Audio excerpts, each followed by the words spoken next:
नमस्कार दोस्तों, stock market studies में फिर से एक बार आपको बहुत-बहुत दिल से स्वागत करता हूँ। तो आज मैं फिर से आपके सामने कुछ इम्पोर्टेंस कंपनी के अपडेट्स लेके आया हूँ।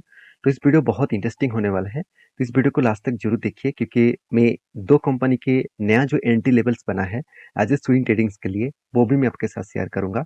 तो इस वीडियो को लास्ट तक ज़रूर देखिए और अभी तक आपने चैनल को सब्सक्राइब नहीं किया तो ज़रूर कर लीजिएगा। कंटिन्यूअसली इन्फॉर्मेशन और अपडेट्स इसी चैनल के माध्यम से आपको मिलता रहेंगे। और हाँ, वीडियो शुरू करने से पहले मैं रिक्वेस्ट करूंगा इस वीडियो को एज ए एजुकेशन पर्पस में लेना। कोई भी मेरे तरफ से बाय एंड सेल का रिकमेंडेशन नहीं है। अगर किसी कंपनी के ऊपर आप बाय सेल कर रहे हैं तो आपके रिस्क के हिसाब से जरूर करिए। तो सबसे पहले मैं डिस्कशन करूं एवेन्यू सुपर के मार्ट मतलब एवेन्यू सुपरमार्ट के बारे में। तो एवेन्यू सुपरमार्ट आप सभी जानते हैं राधा किशन दमानी जी का कंपनी है और एक रिटेल बिजनेस करने वाला कंपनी है। और जितने सारे रिटेल बिजनेस करने वाला कंपनी है, चाहे वो टाटा ग्रुप के हो, चाहे वो रिलायंस हो, चाहे वो फ्यूचर ग्रुप कंपनी के हो, तो सारी कंपनीज को टक्कर देकर आज रिटेल इंडस्ट्रीज में एवेन्यू सुपरमार्ट अलग लेवल का प्रेजेंस बना चुके हैं। क्योंकि इसका बिजनेस मॉडल बहुत स्ट्रांग है और इसका फोकस भी अलग लेवल का है। कंपनी डेट फ्री कंपनी है और सबसे बड़ी बात है कंपनी का आरओसी आरओई बेस्ड है। ऐसे नहीं कि कंपनी में कुछ खराबी आपको दिखेगा, एक पॉइंट भी आपको खराबी नहीं दिखेगा। कंपनी के हाथ में कैश भी अच्छा खासा है, प्रोमोटर के पास होल्डिंग्स भी अच्छे खासे है और कंपनी का डेप्थ भी कम है। अगर यही चीज को मैं एज ए डेटा के हिसाब से दिखा दूं तो एक टाइम कंपनी का पी रेशियो 300 के ऊपर चला गया था। और तब मैं आपको चिक चिक कर यही बता रहा था कि कंपनी ओवर वैल्यूड है। कंपनी आज नहीं तो कल करेक्शन होंगे। तो आज कंपनी का पी रेशियो कितना है, 100 के आसपास है।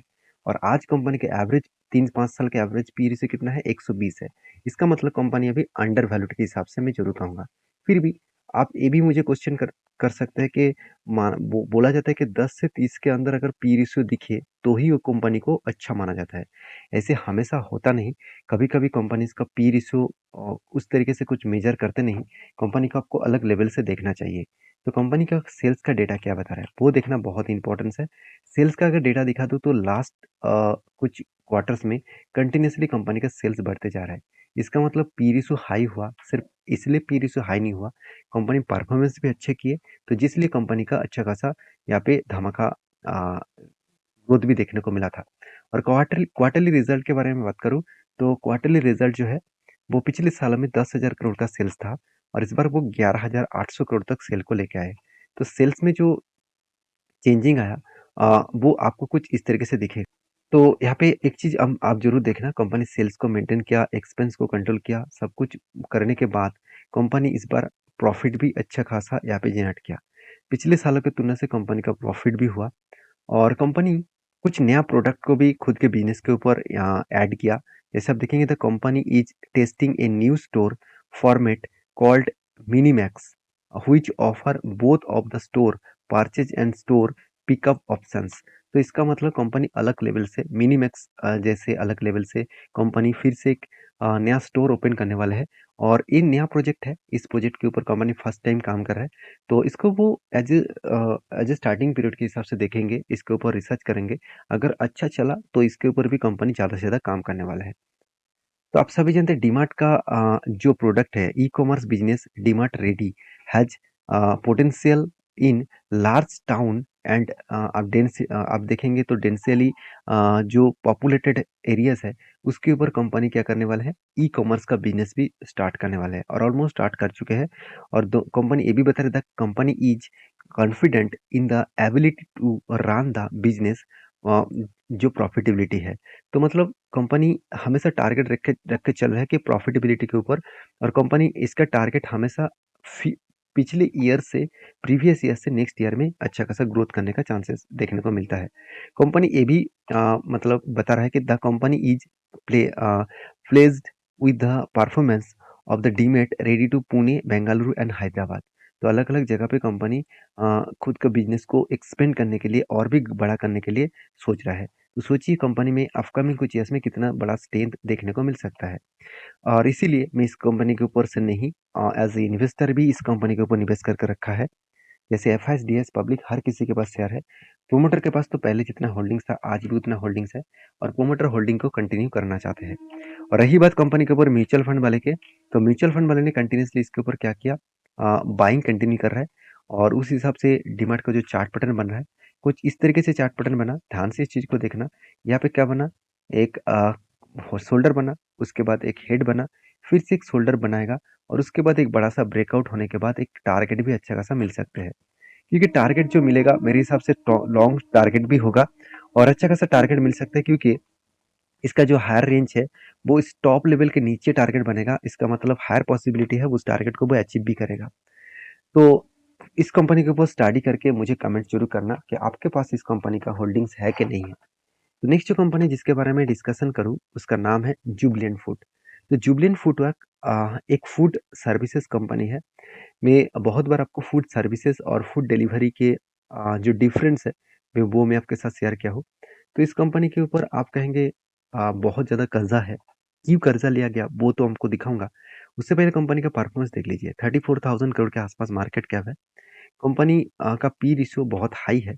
अगर इस पी रेशियो के बारे में मैं चर्चा करूं तो कंपनी के एवरेज 5 साल के पी रेशियो 84 है और कंपनी का करंट पी रेशियो जो है वो कुछ इस तरीके से लेवल्स में देखने को मिला। 122 के आसपास कंपनी का करंट पी रेशियो है, जो प्रीवियस हाई के बहुत नीचे है। अगर यही चीज़ को मैं कंटिन्यूसली दिखूँ तो कंपनीज का जो पी रेशियो है वो सेल्स का रिपोर्ट के हिसाब से देखा है तो कंटिन्यूसली कंपनी का सेल्स का रिपोर्ट लगातार इंक्रीज होता जा रहा है। और सेल्स का रिपोर्ट इंक्रीज होने के कारण कंपनी का अपकमिंग कुछ ईयर्स में अच्छा खासा ग्रोथ होने का चांसेस भी है। अगर यही चीज़ को मैं क्वार्टरली रिजल्ट के बारे में बात करूँ तो पिछले साल में सेल्स था 1255 करोड़ का और इस बार कितना सेल हुआ 1335 करोड़ के आसपास। तो इसका मतलब कंपनी का जो सेल्स है वो ऑलमोस्ट 100 करोड़ के आसपास ग्रोथ हुआ। एक्सपेंस को कंपनी कंट्रोल में तो किया मगर ज़्यादा कंट्रोल नहीं कर पाए और एक्सपेंस को ज़्यादा करने के कारण कंपनी का जो प्रॉफिट मार्जिन है उसके ऊपर इम्पेक्ट आया। पिछले सालों की तुलना से कंपनी का प्रॉफिट ऑलमोस्ट 4 टाइम्स कम हो चुके हैं। मेरे हिसाब से 4 टाइम्स कम हो चुके हैं। तो कंपनी में यहाँ पे एक प्रेशर बना हुआ है और इस प्रेशर बनने के पीछे कारण भी है, क्योंकि इस सेगमेंट में बहुत अलग अलग कैटेगरीज बिजनेस भी स्टार्ट हुआ है और बहुत सारे स्टार्टअप भी इस तरीके से कैटेगरीज के ऊपर बिजनेस कर रहा है।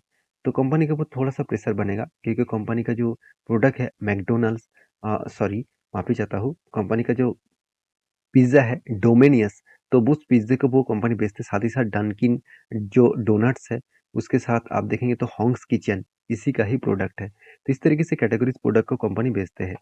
और कंपनी के कैश फ्लो में एक चीज आपको यहाँ पे देखना जरूर चाहिए कि कंपनी जो इस बार कर्जा आपको दिखाया, ये प्रोसीड फ्रॉम बोरिंग्स में आप देखेंगे तो कंपनी ने 63 करोड़ के आसपास कर्जा लिया और बैलेंस शीट में क्या देखा जा रहा है, बैलेंस शीट में इस बार 2500 करोड़ के आसपास कंपनी कर्जा लिया। तो इतना कर्जा क्यों उठाया? तो उसके लिए आपको कंपनी का ट्रेड रिसीवेबल देखना पड़ेगा। तो कंपनी के हाथ में टोटल जो प्रोजेक्ट रिसीव हुआ वो कितना 29 करोड़। तो उतना ज़्यादा ट्रेड भी नहीं रिसीव हुआ। कंपनी का अगर मैं बोरिंग्स के बारे में डिस्कशन करूं तो कंपनी का कर्जा कहाँ पे है, लीज लाइबिलिटी में। ऐसे इसका मतलब कंपनी के बिजनेस करने के लिए कोई भी लाइबिलिटीज नहीं है। कंपनी का लीज लाइबिलिटी है, मतलब कंपनी जहाँ जहाँ पे खुद का स्टोर ओपन करना चाहते हैं, जहाँ जहाँ पे कंपनी प्लॉट भाड़े पे और लेना चाहते हैं, कर्ज़े पे लेना चाहते हैं, तो उस जगह की जो लीज़ है, उस लीज़ के हिसाब से कंपनी को पैसा उठाना पड़ा, कर्ज़ा उठाना पड़ा। तो मेरे हिसाब से ये भी एक टाइप ऑफ लायबिलिटी है और फिर भी इस लायबिलिटी कंपनी के लिए बेनिफिट है, क्योंकि यही लायबिलिटी कंपनी के लिए एक एसेट भी बन रहा है।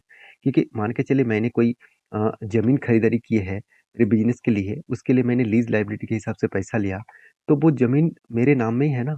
तो अगर बाद में मैं उसको बेचूँगा तो एक्स्ट्रा बेनिफिट मुझे मिलेगा। तो ये भी देखा जाए तो एक टाइप ऑफ एसेट है, मगर फिलहाल के लिए लायबिलिटी है, क्योंकि पैसा अभी चुकाना पड़ेगा इस ज़मीन को खरीदने के लिए और ज़मीन को भाड़े पे लेने के लिए। तो मैं इस कंपनी के ऊपर एज़ अ लॉन्ग टर्म के लिए बुलिश हूँ, शॉर्ट टर्म में कुछ भी हो सकते हैं। तो एज़ ए लास्ट कुछ फ्यू डेज़ में कंपनी के ऊपर देखिए तगड़ा बाइंग होता जा रहा है। 50 से 40 से 50% के आसपास कंटिन्यूअसली बाइंग होता जा रहा है और उस हिसाब से देखा है तो जुबिलिएंट फूड का जो टेक्निकली चार्ट पैटर्न्स बना है, तो मेरे हिसाब से एक अच्छा खासा ब्रेकआउट हुआ है और मैंने यहाँ पे एंट्री भी ले चुका हूँ। कहाँ पे एंट्री लिया मैं आपको दिखा रहा हूँ। देखिए कंटिन्यूअसली यहाँ पे क्या हुआ, एक बाइंग जर्नी हुआ, उसके बाद एक यहाँ पे हेड कप बना, उसके बाद एक हैंडल, फिर से एक हैंडल बना और इस कैंडिडेट ने ब्रेकआउट दिया और इस कैंडिडेट ने कंफर्मेशन कर दिया। तो ब्रेकआउट कंफर्मेशन होने के बाद मैं इसके हायर के लेवल के ऊपर एंट्री लेने वाला था, मगर थोड़ा सा करेक्शन हुआ और मुझे डिस्काउंट में माल मिल गया। तो मुझे डिस्काउंट में यहाँ पे माल मिला और मैं टारगेट लेके चल रहा हूँ यहाँ तक, मतलब 620 रुपीज़ के आसपास, और जो टारगेट बना है 20% के आसपास। तो कब बनेगा उसका तो मैं कोई गारंटी आपको नहीं दे पाऊंगा, कोई भी बोल नहीं सकता। आज मगर मान के चलिए अगर 6 मंथ में भी बने, 8 मंथ में भी बने, तो भी मुझे अच्छा खासा रिटर्न मिलेगा। तो आपकी क्या राय है इसके ऊपर ज़रूर कमेंट्स करना और इसका अपडेट मैं टेलीग्राम में भी दे चुका हूँ, जाकर चेकआउट कर सकते हैं। नेक्स्ट जो कंपनी जिसके बारे में डिस्कशन करूँ उसका नाम है यासो इंडस्ट्रीज़। देखिए यासो इंडस्ट्रीज़ एक केमिकल सेक्टर से बिलॉन्ग करने वाला कंपनी है और इस कंपनी की खासियत यही है कि कंपनी फिलहाल के लिए हाल ही में लिस्टिंग हुआ है, फिर भी कंपनी का परफॉर्मेंस बहुत अच्छी तरीके से देखने को मिला है। कंपनी का आरओसी, आरओई देखा जाए तो शानदार है। कंपनी का कर्जा थोड़ा-सा ज़्यादा है और कंपनी का इनकम भी हो रहा है। छोटा-सा कंपनी है, फिर भी इनकम हो रहा है और इसका क्वार्टरली अगर रिजल्ट के बारे में बात करूँ, तो इस कंपनी के कर्जा इतना ज़्यादा क्यों है, वो आपको यहाँ पे दिखेगा बैलेंस शीट में। अगर बैलेंस शीट के बारे में डिस्कशन करूँ, तो कंपनी का रिज़र्व बढ़ते चले गए और उसके साथ-साथ कंपनी का कर्जा भी बढ़ता चला गया। कंपनी का जितना रिज़र्व है, उससे भी कई गुना ज़्यादा कंपनी का कर्जा है। अब इस कर्जा किस बेसिस में लिया गया, वो ध्यान से समझिए। कंपनी के जो फिक्स एसेट है, वो कितना है? अभी फिलहाल के लिए 177 करोड़ के आसपास और कंपनी का सीडब्ल्यूआईपी के हिसाब से देखें तो कंपनी 124 करोड़ के आसपास पैसे को लगा के रखा, बिजनेस में लगा के रखे हैं। तो इस पैसा कहाँ से आया? कंपनी को तो इतना प्रॉफिट नहीं हुआ था, तो इस पैसा कंपनी के हाथ में भी नहीं थे। तो ऑब्वियसली रिजर्व में था, मगर रिजर्व को तो नहीं उसने तोड़ा। तो इसलिए वो कर्जा मतलब वो पैसा वो कर्जे के हिसाब से लिया। एक 124 करोड़ का जो कर्जा लिया गया, वो कर्जा कंपनी प्रोसेसिंग में ही लगा के रखे। तो ये ऑब्वियसली एक प्लस पॉइंट है क्योंकि इस प्रोसेसिंग खत्म होने के बाद वो पैसा और वो डायरेक्टली आपको फिक्स एसेट में ऐड होता दिखेगा। तो मैं ज़रूर कहूँगा यासो इंडस्ट्रीज़ के ऊपर फोकस रखिए। कंपनी छोटा हो सकते हैं, फिर भी कंपनी का ग्रोथ होने का चांसेस है। कंपनी स्पेशलिटी केमिकल्स के ऊपर काम करते हैं और कंपनी का आज का डेट में देखा जाए तो कंपनी के ऊपर स्लो डाउन है। डिमांड कम हुआ है क्योंकि कंपनी का जो प्रेजेंस है, कंपनी एक्सपोर्ट कहाँ-कहाँ पे करते हैं? यूरोप में, अमेरिका में, मिडल ईस्ट कंट्री और एशिया में, जहाँ पे आज इस कंपनी का केमिकल्स का जो डिमांड है, वो थोड़ा-सा कम हुआ है। ओवरऑल इसका डिलीवरी के रिपोर्ट के बारे में बात करूँ, तो कंटिन्यूअसली डिलीवरी जो है, वो कुछ इस तरीके से देखने को मिला। लास्ट कुछ डेज़ में कंटिन्यूअसली डिलीवरी उठाया जा रहा है, वो भी देखिए 80% तक डिलीवरी उठाया जा रहा है, 85% तक डिलीवरी उठाया जा रहा है। इसका मतलब कुछ ना कुछ बड़ा धमाका तो यहाँ पे हो सकता है। और इसीलिए मैं चार्ट पैटर्न के बारे में बात करूँ तो कंपनी फिलहाल के लिए देखा है तो 23 अगस्त में ही कंपनी लिस्टिंग हुआ था। तब से लेकर कंपनी एक ही रेंज के ऊपर काम कर रहा है और कंपनी इस रेंज को जब ब्रेकआउट करेगा हायर लेवल को, एक बड़ा-सा मोमेंटम होने का चांसेस है। तो इस कंपनी के ऊपर स्टडी करिए, उसके बाद कुछ डिसीज़न ज़रूर लीजिए। नेक्स्ट जो कंपनी जिसके बारे में डिस्कशन करूँ उसका नाम है सर्वेसर फूड्स लिमिटेड। ये एक बेवरेजेस और एक फूड प्रोसेसिंग कंपनी है। तो कंपनी ने लगातार अलग लेवल से खुद को रिप्रेजेंट किया और कंटिन्यूअसली जर्नी करने के बाद कंपनी ने एक अनाउंसमेंट भी किया। वो अनाउंसमेंट क्या है? आप इस चीज़ को देखेंगे तो कंपनी ने स्प्लिट और बोनस दोनों एक साथ देने का फैसला लिया। कंपनी 1 के बदले 10 शेयर स्प्लिट के हिसाब से देने वाले हैं और 1 के बदले 2 शेयर बोनस के हिसाब से देने वाले हैं। तो 1 के बदले कंपनी आपको 20 शेयर बोनस के हिसाब से टोटली देने वाले हैं। तो मैं ज़रूर कहूँगा इसके ऊपर रिसर्च करके स्टडी करके काम करना। बोनस और स्प्लिट के चक्कर में फँस मत जाना क्योंकि आपको इस कंपनी के ऊपर एक्स्ट्रा बेनिफिट इसीलिए दिया जा रहा है क्योंकि लोग ज़्यादा से ज़्यादा इस कंपनी के ऊपर रहे, वही वो चाहते हैं। अगर इस कंपनी अच्छा होता तो क्या इंस्टीट्यूशन ज़्यादा माल नहीं उठाते? देखिए एफएस के पास तो कोई होल्डिंग्स ही नहीं है, तो प्रोमोटर के पास सबसे ज़्यादा होल्डिंग्स पब्लिक के पास है। इस बात को आपको समझना पड़ेगा। बाकी इस सारे कंपनीज़ के ऊपर एक बार रिसर्च करना, उसके बाद काम करना। वीडियो अगर अच्छा लगे तो प्लीज़ लाइक करना, दोस्तों के साथ शेयर भी करना, चैनल को सब्सक्राइब भी करना। मिलते हैं नेक्स्ट वीडियो में, तब तक के लिए अच्छे से रहिए, अपने ख्याल रखिए। धन्यवाद।